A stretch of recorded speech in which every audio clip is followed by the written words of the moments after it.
Ever think about how long some software programs have been around? Mm-hmm. It's fascinating to me how some programs from decades ago, Yeah.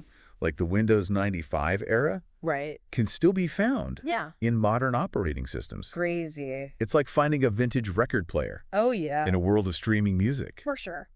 Let's dive into some of these hidden gems and see what they tell us Okay. about the evolution of technology and user needs.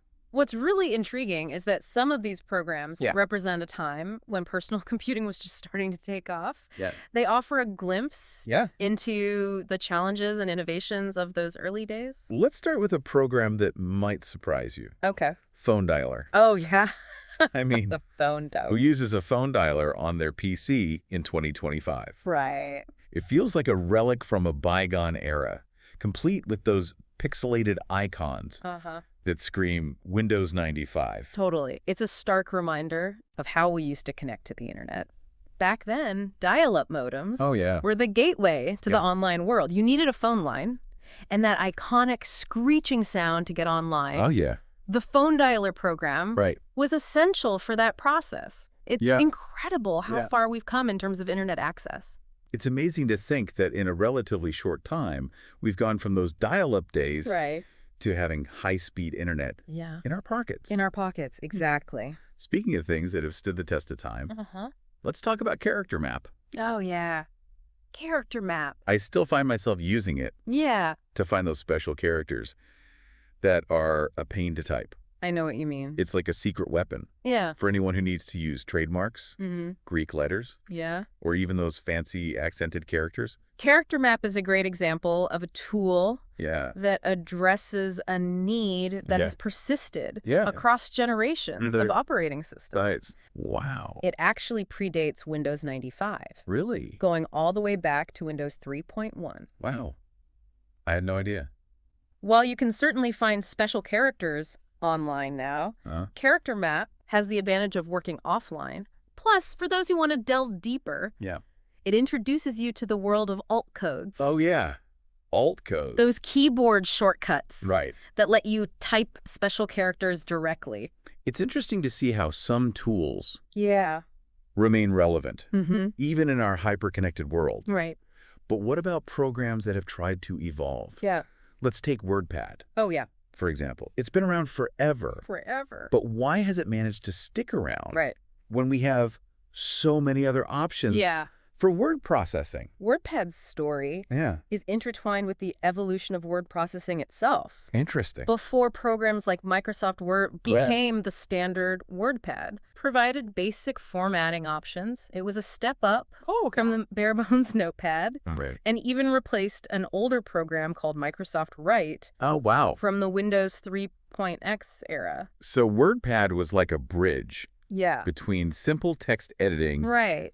and more advanced word processing. Exactly. It's fascinating to see Yeah. how software reflects those stages of development. And as technology advanced, Yeah. WordPad tried to keep up. For instance, when Microsoft introduced the ribbon interface Right. in its Office suite, WordPad got a similar makeover. Oh. But the landscape of word processing was changing rapidly. Yeah. Free alternatives like Google Docs Right. started offering far more features, Right. including real-time collaboration and cloud storage.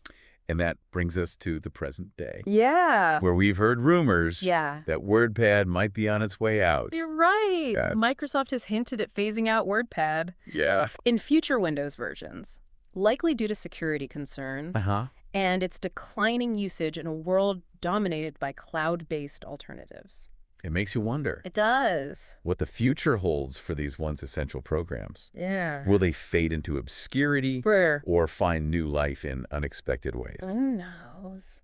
Now let's shift gears Yeah. and talk about a tool that most people probably ignore, Yeah. but used to be vital for computer performance. Right. Disk Defragmenter. I remember back in the days of Windows 9X, Oh, yeah. when Yeah. hard drives Mhm. were these clunky mechanical beasts. Yeah. Disk Defragmenter was like a magical elixir Mm-hmm. that kept them running smoothly. It's a great example Yeah. of how software solutions were developed to address the limitations of hardware. To understand disk defragmenter. Yeah. You need to understand fragmentation. Sure. Imagine a library where books are scattered all over the place instead of neatly arranged on shelves. Yeah. It would take you ages to find the specific book you're looking for. Yeah. Right. That's essentially what fragmentation does to your hard drive. So disk defragmenter was like the librarian who came in and put all the books back in order. Yeah. I always thought it was doing something mysterious in the background.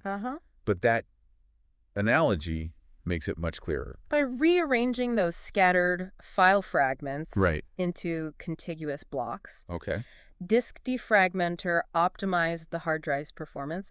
And believe me, the performance boost was noticeable, especially in those days when computers weren't as powerful as they are now. But with the advent of SSDs, which are much faster and don't suffer from fragmentation in the same way, do we even need to defrag anymore? That's a great question. And the answer is generally no. Okay.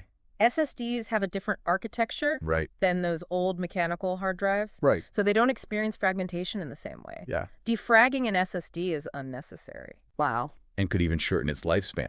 So it seems Windows has adapted to this shift in storage technology.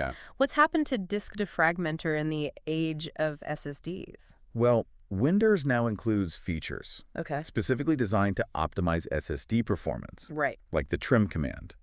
It ensures that deleted data blocks are properly managed, keeping your SSD running efficiently.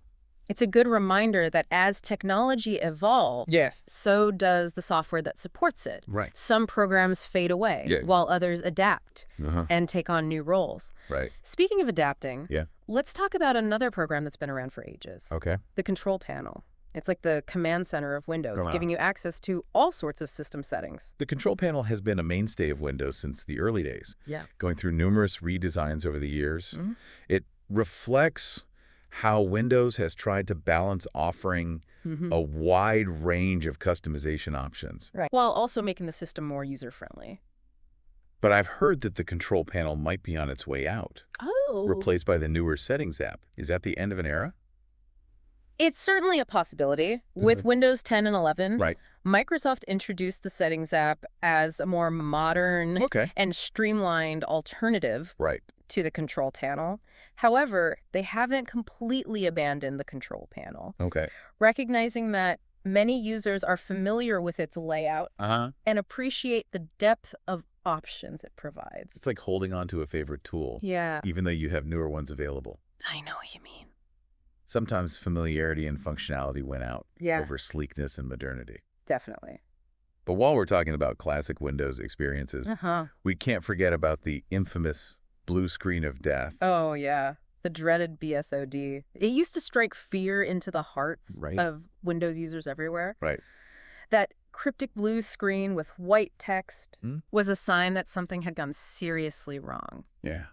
Often leading to lost work and hours of troubleshooting. I remember those days. It felt like a major catastrophe whenever the blue screen popped up. Luckily, they're much less common these days, thanks to improvements in both hardware and software reliability. That's right. While blue screens still happen occasionally, they're not as frequent or as panic-inducing as they used to be. They serve as a reminder that even in our increasingly sophisticated technological world, things can still go wrong in unexpected ways. It's a humbling thought, isn't it? It is. Our digital lives depend so heavily on these complex systems, and yet they're not infallible. But let's not dwell on the negative. Our exploration of these vintage Windows programs has been a fascinating reminder of how far technology has come. Absolutely. It's been a journey through the evolution of personal computing, highlighting both the ingenuity and the occasional quirks that have shaped our digital experiences. Thinking back to those early days of Windows, from Windows 3.x to Windows 9x, it's amazing to see how much has changed. We've gone from dial-up connections to high-speed internet, from clunky hard drives to lightning-fast SSDs, from pixelated graphics to high-definition displays, and yet amidst all this progress, certain elements persist, reminding us of where we've been and how far we've come. It's a testament to the enduring nature of certain needs and solutions. Yeah. Whether it's a tool for accessing special characters or a program for managing system settings, some concepts remain relevant across generations of technology. What I find particularly interesting is that even as technology advances at a rapid pace, there's still a sense of nostalgia. Oh, for sure. Associated with some of these older programs. It's like rediscovering a childhood toy. Yeah. Or hearing a song from your youth. It evokes a certain feeling. Yeah, for sure. A connection to the past. I think that nostalgia speaks to the personal connection we form with technology. These programs weren't just tools. They were part of our digital lives, shaping our experiences and memories. They represent specific eras in computing history, and revisiting them can be a way of reconnecting with those times. It makes you wonder what future generations will think when they look back at the technology we use today. Will they find it quaint? Clunky? Or even incomprehensible? It's a fascinating question to ponder, just as we look back at the technology of the past, with a mixture of amusement and appreciation. Future generations will undoubtedly have their own perspectives on the tools and systems we take for granted today. What aspects of our current technology do you think will seem most outdated or surprising to them? It's hard to say for sure. But I imagine they might be struck by our reliance on physical devices, our fascination with social media, or perhaps even our current approaches to artificial intelligence. It's a reminder that technology is in a constant state of flux. It is. And what seems cutting edge today could be considered antiquated tomorrow. That's the beauty of technological progress. It's a continuous cycle of innovation, adaptation, and obsolescence. Well, our exploration of these hidden gems in Windows has been a journey through software history. It has. Showcasing both the enduring and the ephemeral aspects of technology. We've seen how programs have evolved, adapted, or faded away, reflecting the changing needs and capabilities of both users and machines. It's been a reminder that even in a world of rapid technological advancement, there's value in looking back and understanding the foundations upon which our current digital landscape is built. And it sparked a sense of curiosity about what other treasures might be lurking beneath the surface of our everyday software.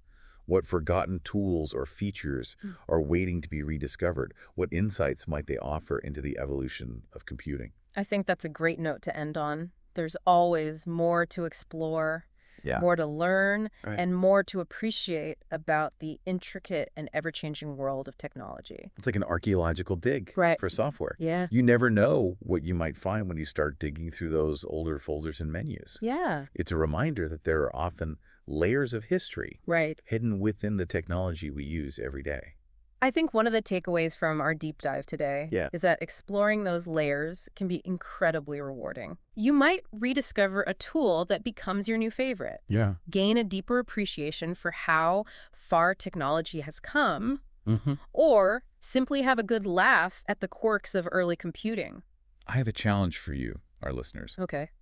After you finish listening to this, take some time to explore your own operating system. Open up your start menu. Dig through those program lists and see what you find. You might be surprised at what you've forgotten or never even knew existed. It's a great way to become more familiar with the tools you have at your disposal. And maybe even spark some curiosity about the history of those tools. Exactly. You might stumble upon a long-lost program that perfectly suits a need you have today. Or you might just find yourself reminiscing about the early days of computing. Either way, it's a reminder that there's always something new to discover. Even in the technology we use every day. And that's what makes exploring technology so fascinating. It's a continuous journey of discovery, filled with surprises, insights, and a deeper understanding of the tools that shape our digital world. Well, that brings us to the end of our deep dive into the hidden gems of Windows. We hope you've enjoyed this exploration of software history, and that you'll continue to explore the digital world with a sense of curiosity and appreciation for the past, present, and future of technology. Until next time, keep digging, keep discovering, and keep diving deep.